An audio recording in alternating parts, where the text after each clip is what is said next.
let's take a look. So very similar to the Himaway Cruiser. The RadRover has 26 by 4-inch Kenda tires, puncture proof, and they're kind of a dual sport. You know, they've got some knobbies. It has a 750 watt rear hub motor, which I kind of question.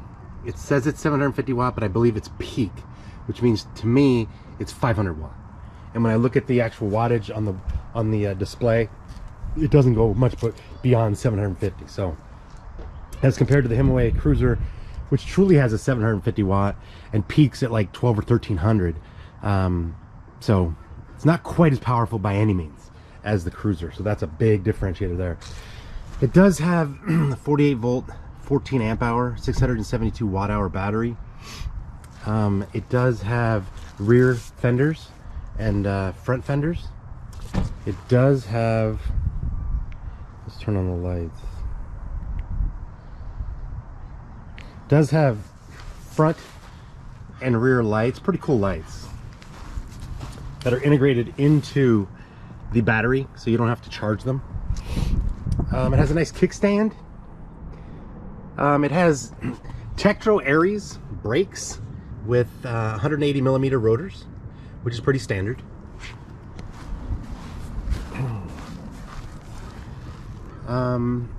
It has front suspension with preload and lockout, which is a nice feature to have. Preload and lockout. Here's the display, or kind of a view of the handlebars in the display. It's got, if you push this little button over here, that's to turn it on. These are your pedal assist levels. There's 5. It shows odometer, trip odometer, speed, wattage, so you can see the wattage that's coming out, that you're putting out, pedal assist levels, you can see that the lights are on, and your battery meter. It's a pretty nice display. I like the display. And the handlebars are kind of a scoop handlebar, you know, obviously adjustable this way and this, you know, forward and back. It's got some nice hand grips that almost feel like, you know, faux leather, if you will, and it's got a nice spot for your palm, you know, like a nice flat spot for your palm. Here is the Shimano Acera 7-speed gear shifter, etc. And then here is the 7-speed sprocket, and that's the main sprocket. It does have, which is pretty cool, like a dual chain protector, so the chain kind of goes in between the two you know, protectors, and then it's cool because it doesn't come off the chain as easily, and obviously it helps you protect your feet or your pant leg from getting caught in there. It doesn't have, again, rear suspension, but it does have a pretty cushiony seat. You can see it kind of has some nice cushion and give, and it's kind of a big seat, you know.